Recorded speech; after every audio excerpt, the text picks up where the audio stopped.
Let's start, though, with the French Open. And, listen, if any of you want to see any of the women play in Primetime, you're out of luck.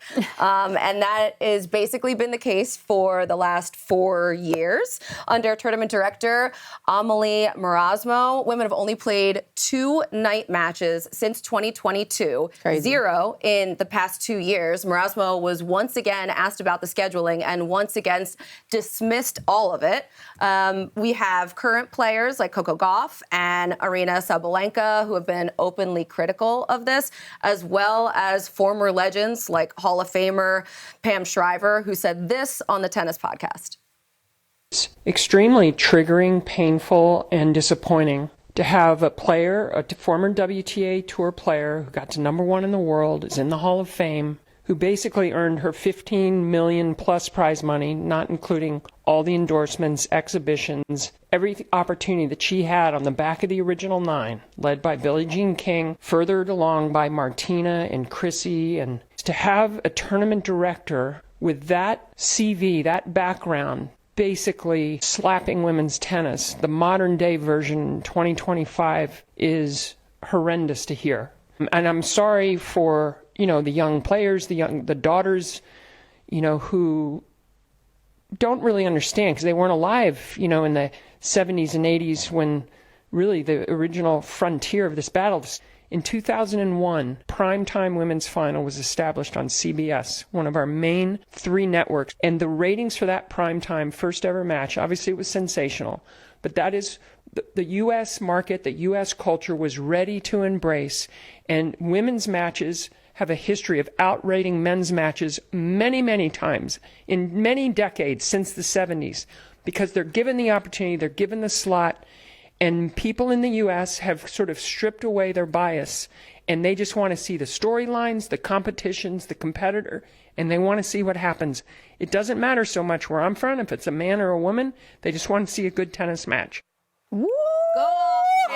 Talk your talk! Oh my gosh. What? She's not wrong at all. This is a question now every year at the French Open, and every year it's been the same story. And the fact that Marasmo has been so dismissive of the questions that she's getting and so just aggressively not open-minded is the thing that I think really is insulting. She's just deflecting everything. And then she also is using the excuse that the women's matches are too short. As if, and then she's like, oh, well, Sabalenka beat someone in less than an hour. I'm like, in the first round, you know what I mean? When the competition is at its weakest, right? Well, but she also doesn't talk about how Alcaraz beat someone in 94 minutes 2 years ago in a primetime night game. And that, that was brutal. That had to be brutal for them. So I don't really think it matters how long the matches are. I think it matters how dynamic and interesting they are. It's just crazy to me. Like sometimes you see this where people get in a position of power where they can make dynamic decisions and they choose to make decisions that would have actually hurt them when they were in that position. That kind of blows my mind because when people break barriers, you don't want to have to keep breaking the same barrier over and over and over again. She was talking on the podcast about Billie Jean King. Yeah, like imagine that where Billie Jean King is playing against a guy just to show people like, okay, this can be possible. But even still to show that the rankings, sometimes it's like, all right, well, where's the stats behind it? She hit him with the rankings, too, that there's been women's matches that have matched or outnumbered the men's. And so just to have to keep for somebody that should know better, that's the thing for me. It's like, if you don't know better, it's hard to do better. But for somebody, that would be like me getting a position of power and them being like, yeah, man, WNBA players don't deserve better pay. Like, be actually for real. If I said that, like, of course, these things have already been proven. And so I just think, like, it's just unfortunate that when people get a position of power, you always have to hope that they have the right mindset. And maybe she does think that she's doing what's best for the sport, but somebody really needs to have a seat and talk and PR management about how you're handling the situation to explain it better, because I don't get it. That's exactly what the first question that came to my mind was, where's the PR department here? Like, where's the crisis management? This would behoove tennis in general to do this, to have greater visibility for both the men and the women. Obviously, no, not the men, just the women, because the men already have it. But it's like, I don't understand. Basically, what you're doing is you are are limiting sponsorship potential, the cultural impact of it all. It just doesn't make any sense for the growth of the game. I want to see Coco in prime time. We all do. I want to see Coco in prime time. Coco is about to play an unseeded. She just, went to the semi, and she's about to play an unseeded French player. First of all, to see how great for the French, whose tournament it is, would be to see someone from their home country play against one of the highest ranked women's U.S. players, right? Yeah. And here's the other thing that's a problem. The fact that the French Federation of Tennis has not been at the forefront of trying to show more women on TV. So in the last 10 years, every single year, less and less French women tennis players have entered the tournament, which means their stockpile of French athletes has been diminishing. Why? Because they don't see themselves on TV. They're not watching themselves play. The only way that you can grow the sport and continue to grow it is by showing people who look different and, men, women, equally, make us not even have to think about it.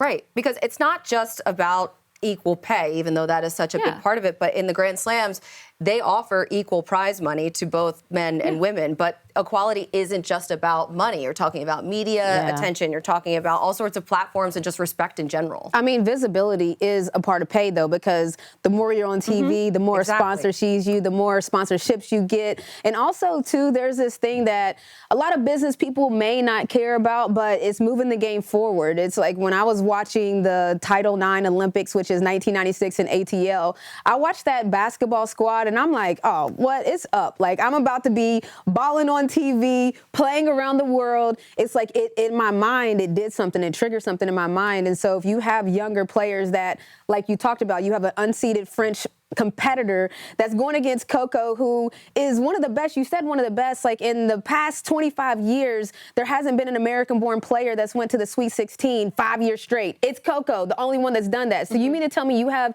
a French-born player going against a powerhouse American-born player?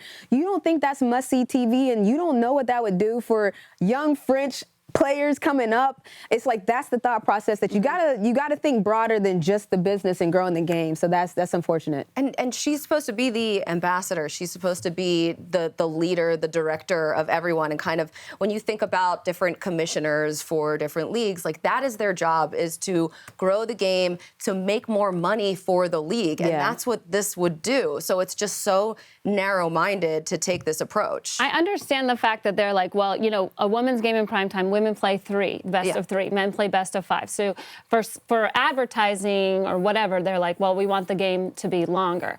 And they're using the excuse of saying, well, the streamer that we partnered with, they only wanted the one at night. I go, you made the deal with the streamer. Right. The streamer didn't go, we only want one. And they said, we want one. And you guys went, okay. Well, one is fine. Like that's like you should say, well, there's two. We have men and women who play, so we need two. If you want to make that deal, just be respectful of the deal that you made and wear it because you made it. It's true. And the French Open could be a leader in gender equality here. Like, they're just missing the mark so bad. It's right there. It's on a tee. And having said all of that, I will be watching Coco. Yes, we Not will. in prime time. We will be watching, but we just got to do better. Like, I'm going to still watch, but I would have loved to have watched in prime time. Watch new episodes of Women's Sports Now every Thursday on Roku channel.